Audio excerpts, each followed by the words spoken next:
Al senador Alejandro Encinas Rodríguez.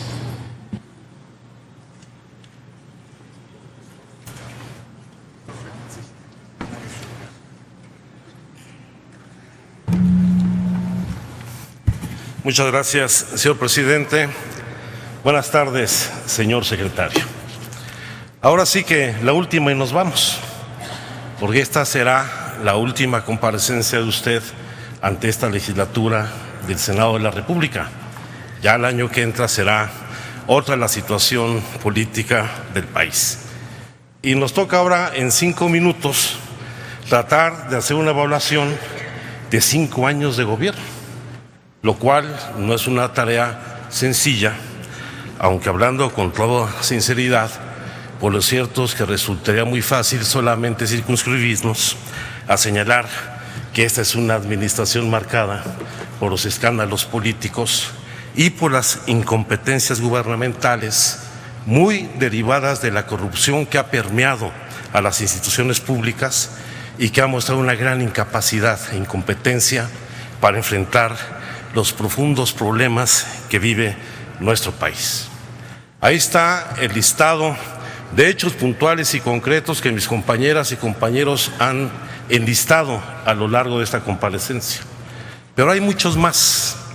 Está, por ejemplo, las ejecuciones extrajudiciales de Tlatlaya y Tanuato, la desaparición forzada de 43 estudiantes de la Normal de Ayotzinapa, la fuga del Chapo Guzmán, que nos ha aclarado con profundidad las responsabilidades reales de los funcionarios involucrados, el asesinato de periodistas, de alcaldes, de activistas sociales que quedan impunes, el caso de Ranferi Hernández y toda su familia, en el caso de Chilapa, en Guerrero, donde ayer fue victimada una niña, también como parte de los feminicidios que se viven en este país, la violencia de agentes, de miembros de la Policía Federal Preventiva contra la sociedad civil, contra la población civil en Nochistlán o en Apatzingán, el problema de regreso, una nueva institucionalidad de la tortura y de la violación a los derechos humanos en las instituciones encargadas de garantizar la seguridad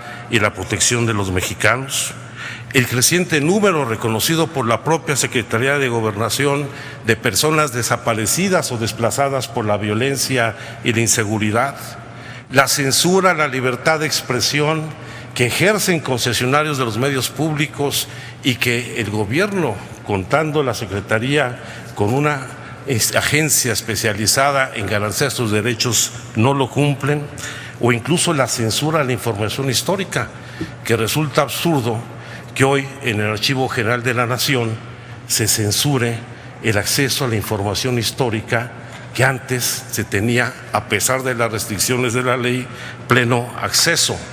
La existencia del espionaje político a los disidentes, con el caso de Pegasus, que no se ha dado ninguna información ni explicación al respecto, y fundamentalmente un problema de fondo que es el de la corrupción.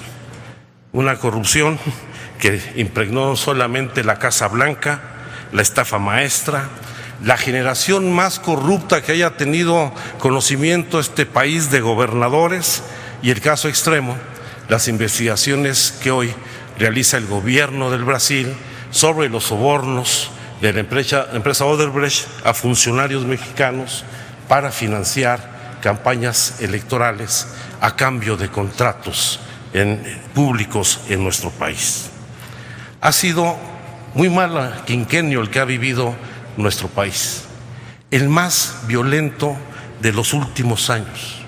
Ustedes ofrecieron garantizar la seguridad y la tranquilidad de todas y de todos los mexicanos.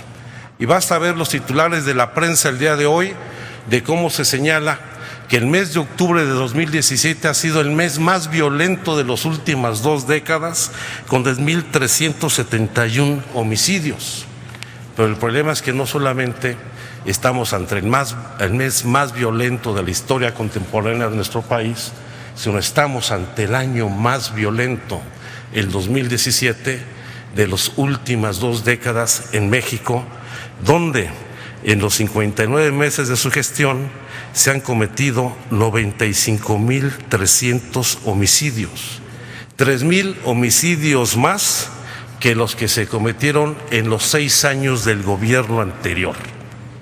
Y ahí está el caso lamentable de La Paz, donde no solamente, como lo señalaba la senadora Angélica de la Peña, está el asesinato del presidente de la Comisión Estatal de Derechos Humanos en Baja California Sur, junto con su familia, sino en esta que fue una de las ciudades más tranquilas del país, este año ha sufrido 700 homicidios. Queremos que nos devuelvan la paz, no solamente en la ciudad de La Paz, sino en el país. Y ahí está, en materia de gobernabilidad, problemas más profundos, una verdadera crisis institucional derivada, sin lugar a dudas, de un proceso de descomposición de la moral pública y donde se manifiesta de manera muy nítida en los asuntos vinculados con los procesos electorales del país. Hay que asumir que la reforma electoral, la última reforma electoral que fue aprobada aquí por unanimidad, ha fracasado y que los objetivos que se plantaron para eliminar el secuestro de los gobernadores de los órganos locales no se cumplió. Y no solamente se mantiene el secuestro de la autoridad gubernamental en todos sus niveles, sino que el dinero, la corrupción, la compra de conciencias sigue siendo el factor determinante de los resultados electorales en una ley que resulta más rentable violarla que cumplirla, porque aquí las violaciones a la ley se mantienen en la impunidad. Y ahí está el caso más reciente, las elecciones en Coahuila. No quiero referirme a las del Estado de México, que nos llevaría 1 hora hacerlo, pero como a unos días de que el nuevo gobierno debiera asumir su mandato, se mantiene una controversia entre las propias autoridades electorales sobre la validez o no de esa elección. Entonces la pregunta es, todos estos problemas que aquí se han presentado y los que he enumerado son una desafortunada coincidencia, ¿es la mala aventura del país o su gobierno, o es la corrupción y el rotundo fracaso del gobierno federal? Y sí, y de gobiernos estatales y gobiernos municipales, derivados de esta crisis profunda de las instituciones públicas del país.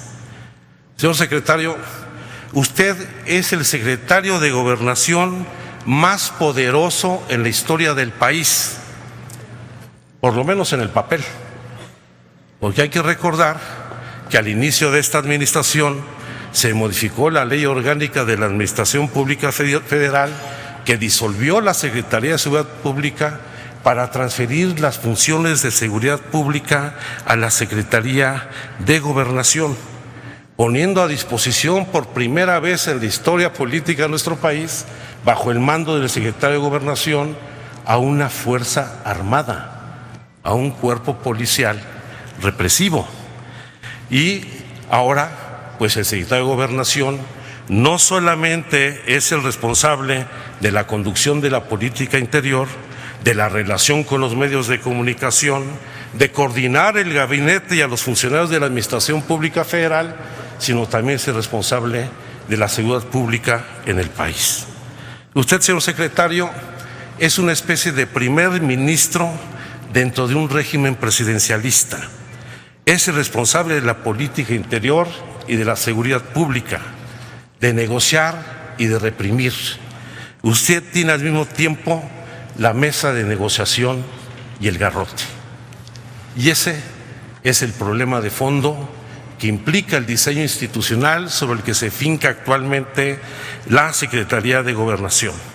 Y ya desde la discusión, esto yo se lo he planteado en comparecencias anteriores, ya desde la reforma que se hizo a la ley orgánica señalamos que era muy irresponsable vincular la política interior con la de la seguridad pública, ya que esto generaría no solamente tensiones, sino contradicciones de la propia autoridad para cumplir plenamente con sus funciones públicas. Yo le preguntaba, ¿con quién estamos? ¿Quién es nuestro interlocutor? ¿El secretario responsable de la política interior del país o el policía encargado de la Secretaría de Seguridad Pública? Y al paso del tiempo vemos que lo que ha prevalecido desde la Secretaría de Gobernación es el predominio de la visión policial fundada en la razón de Estado en lugar de procurar la seguridad de las personas. Se militarizaron las tareas de seguridad pública y se criminalizó la protesta social, generando un gran vacío en las tareas de la gobernanza y en la interlocución con los actores sociales. Porque sí, efectivamente, usted ha dialogado con muchos manifestantes, pero el problema no es dialogar, el asunto es resolver los problemas. ¿De qué sirve sentarse a dialogar cuando las demandas sociales no encuentran respuesta? Usted señaló, por ejemplo, a pesar de ese escenario, en su comparecencia en la Cámara de Diputados, al contestarle a uno de los diputados que lo interpelaron, que nos encontramos en la etapa de mayor gobernabilidad de los últimos 15 años. Dijo, esta es la etapa en la que no hay afuera manifestaciones, no hay un ESME que no se ha escuchado. Pues la verdad es que son muchas las manifestaciones. Le pongo un ejemplo.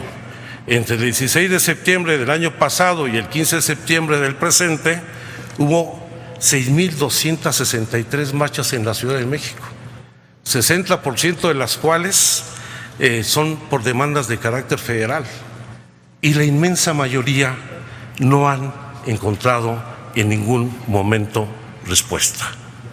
Yo creo que es justo asumir que estas omisiones en el ámbito de la política interior y de la gobernabilidad tienen inmerso a nuestro país en una profunda crisis institucional que se vincula hoy al proceso electoral.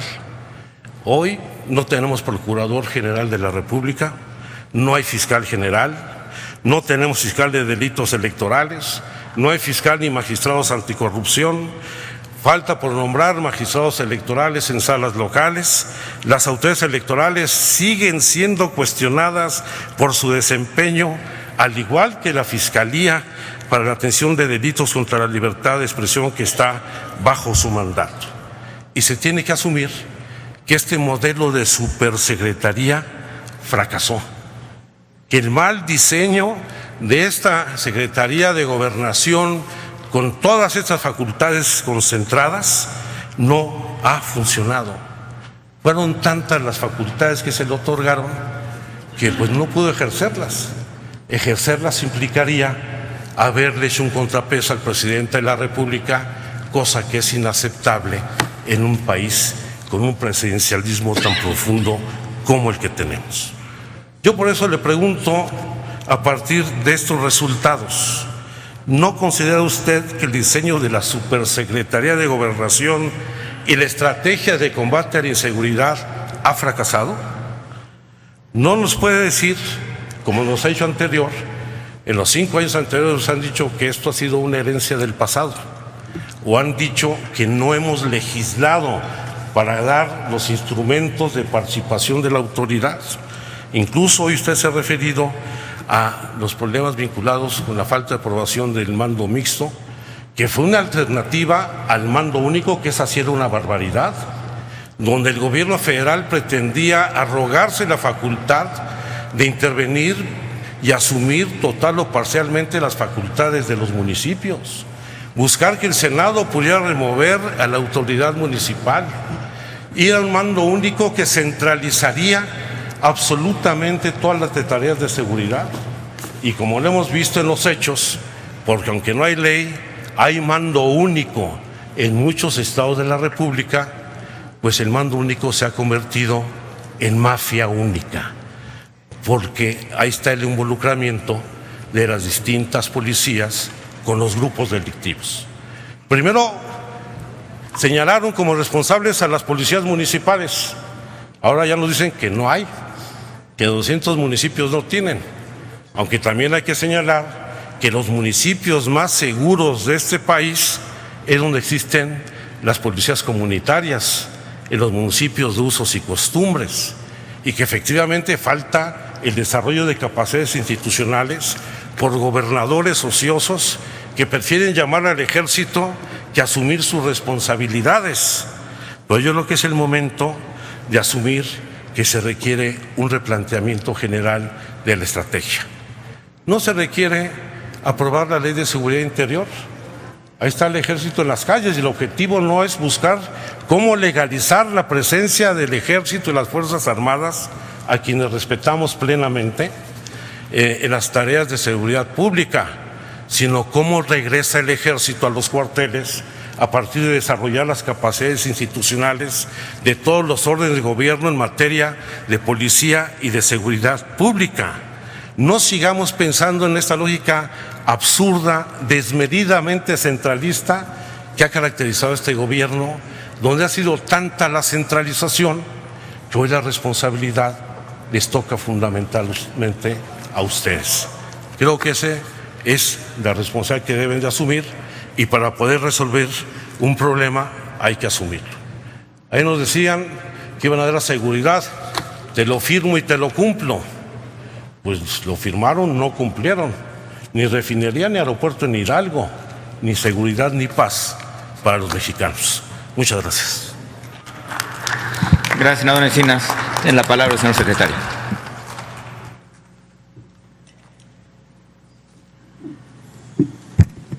Gracias, presidente.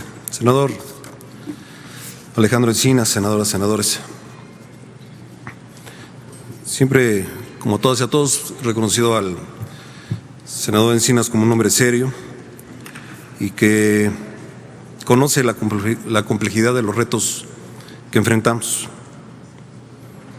Pero también a veces, y hoy es el caso, escucharle con soluciones o con señalamientos a veces simplistas, pareciera que no tuviera usted el conocimiento, que sé que lo tiene, de la problemática general, no solo en materia de seguridad, sino de gobernabilidad. Usted fue secretario de Gobierno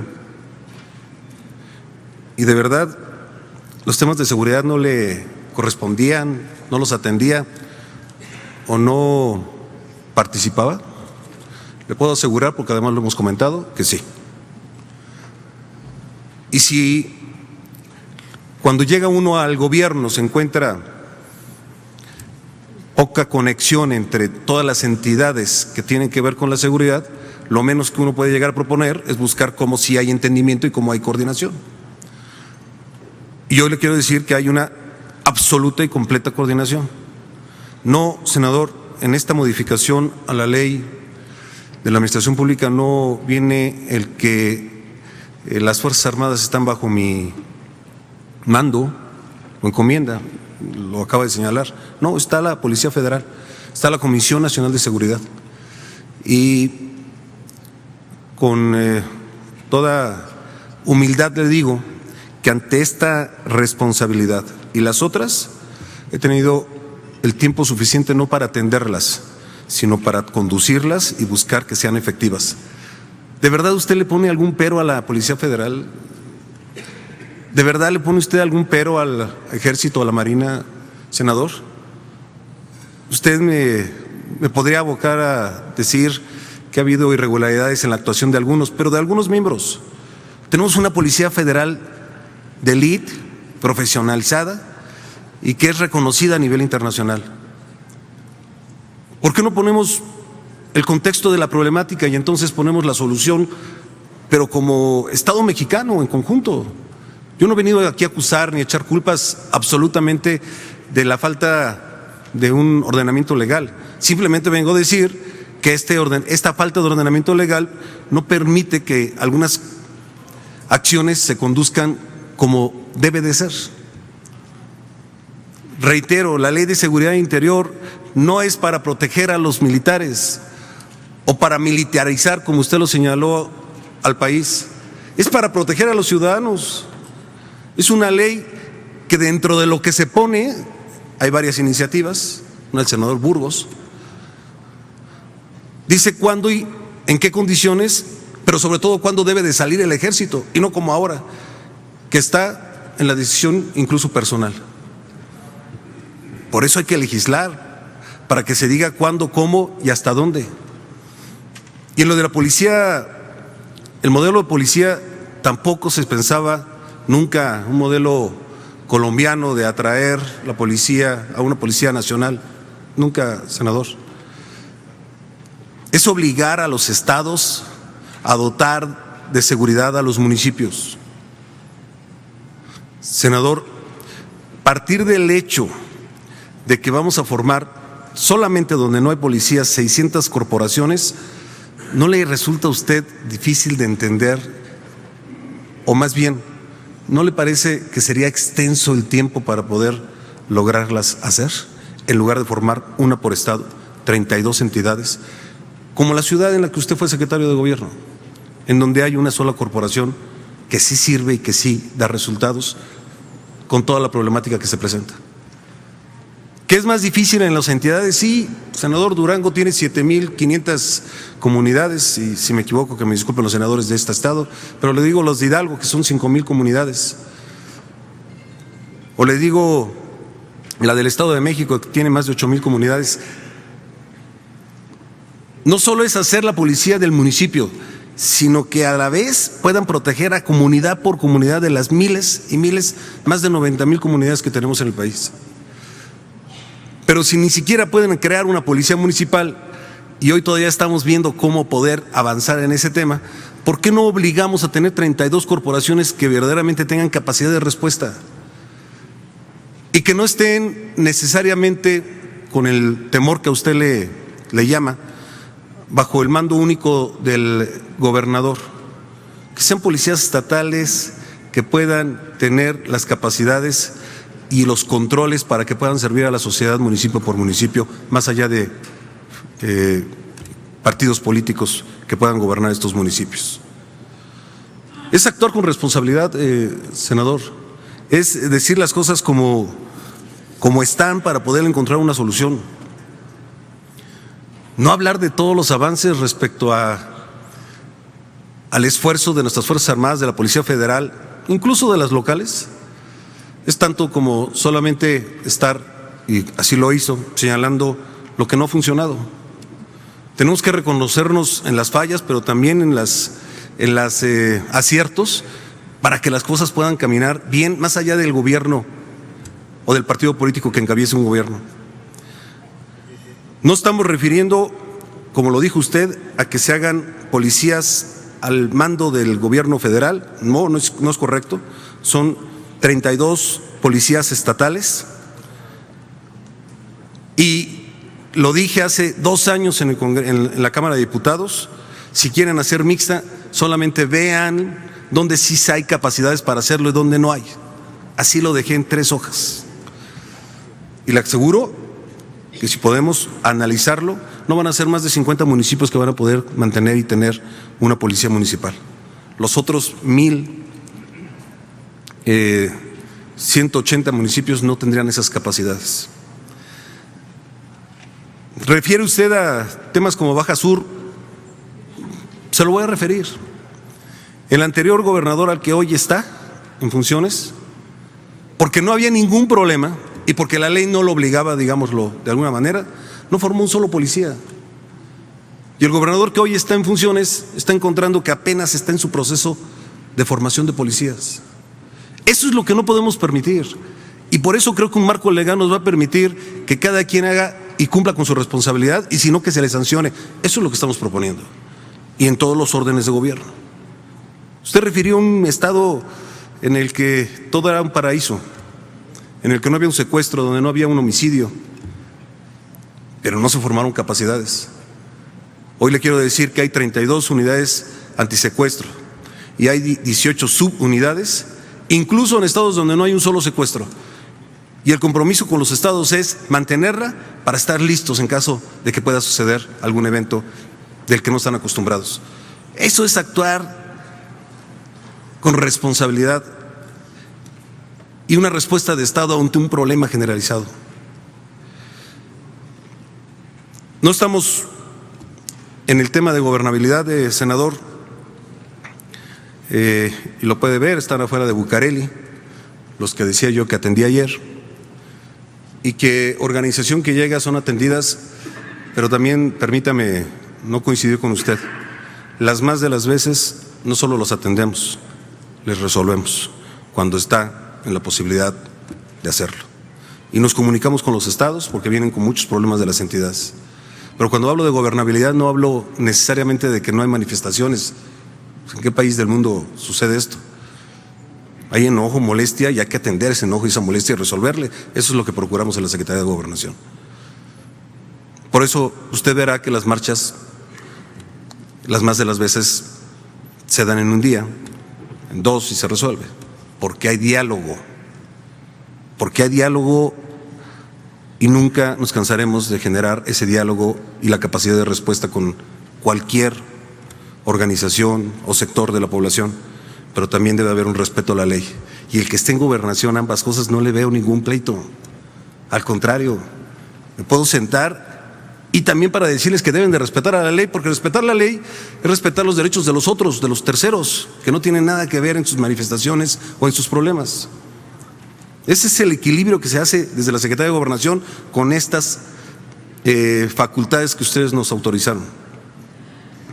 Y que hoy nos permite de informarles que con todos los sectores tenemos comunicación.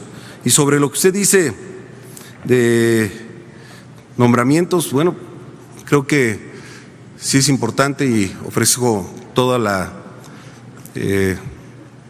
capacidad política para que junto con ustedes, porque pasan por el Senado la mayoría de ellos y la Cámara de Diputados, puedan resolverse y existan nombramientos.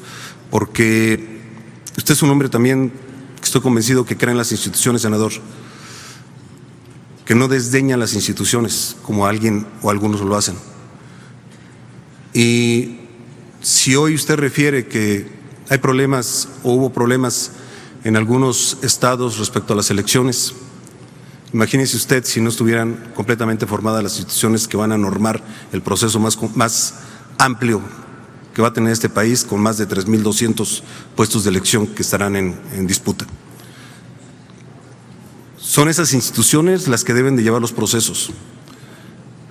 No puede seguir siendo la retórica de solo creer en las instituciones cuando nos dan el beneplácito del triunfo por parte de los electores y desdeñarlas y acusarlas cuando no, el resultado nos favorece. Tenemos que enseñarnos a respetarlas, como en muchos países del mundo sucede. Necesitamos fortalecerlas. Ha habido modificaciones, creo que es el país que más modificaciones electorales ha tenido en el mundo. Y ha sido por peticiones de diferentes partidos políticos. Y casi siempre se han sacado por unanimidad. Y siempre sale que hay que hacer otra modificación y siempre hay la apertura de todos. Porque tener instituciones democráticas fuertes nos permiten civilidad, nos permiten libertad y nos permiten crecimiento a nuestro país. Y no estar ahí estancados en la discusión política todo el tiempo como a muchos les gusta, como a algunos les gusta. Entonces,